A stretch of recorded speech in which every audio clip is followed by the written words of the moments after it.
함께 살던 회사 동료를 살해하고 시신을 토막내 유기한 조성호의 얼굴이 공개됐죠.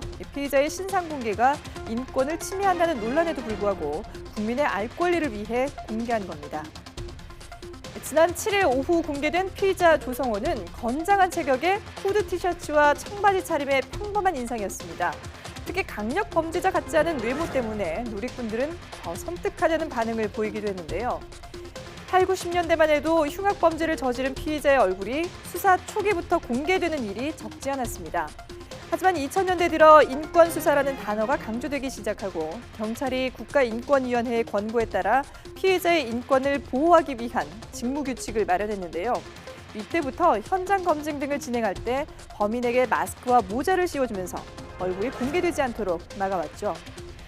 피의자의 인권 존중 우선 분위기를 반전시킨 건 지난 2009년 경기 서남부 일대에서 벌어진 강호순 연쇄살인 사건이었습니다. 당시 일부 언론이 강호순의 사진을 공개하면서 재범 방지와 국민의 알 권리 등을 위해 흉악범의 얼굴을 공개해야 한다는 여론이 확산한 건데요. 그 후로 연쇄살인범 유영철과 부산 여중생 살인범 김길태, 20대 여성을 납치한 뒤 토막살인한 오원춘 등 5명의 얼굴이 정식으로 공개됐습니다.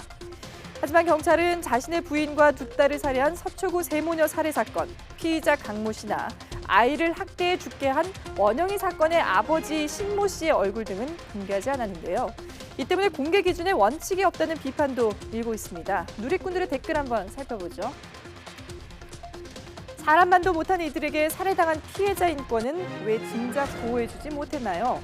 아이들을 죽인 부모들이 더 흉악한 게 아닌가요? 다 같이 공개해주세요라며 공분하는 목소리가 높았고요. 피의자 신상 공개는 다수의 선량한 시민이 미리 알고 피하도록 하기 위한 겁니다라는 반응도 있었습니다.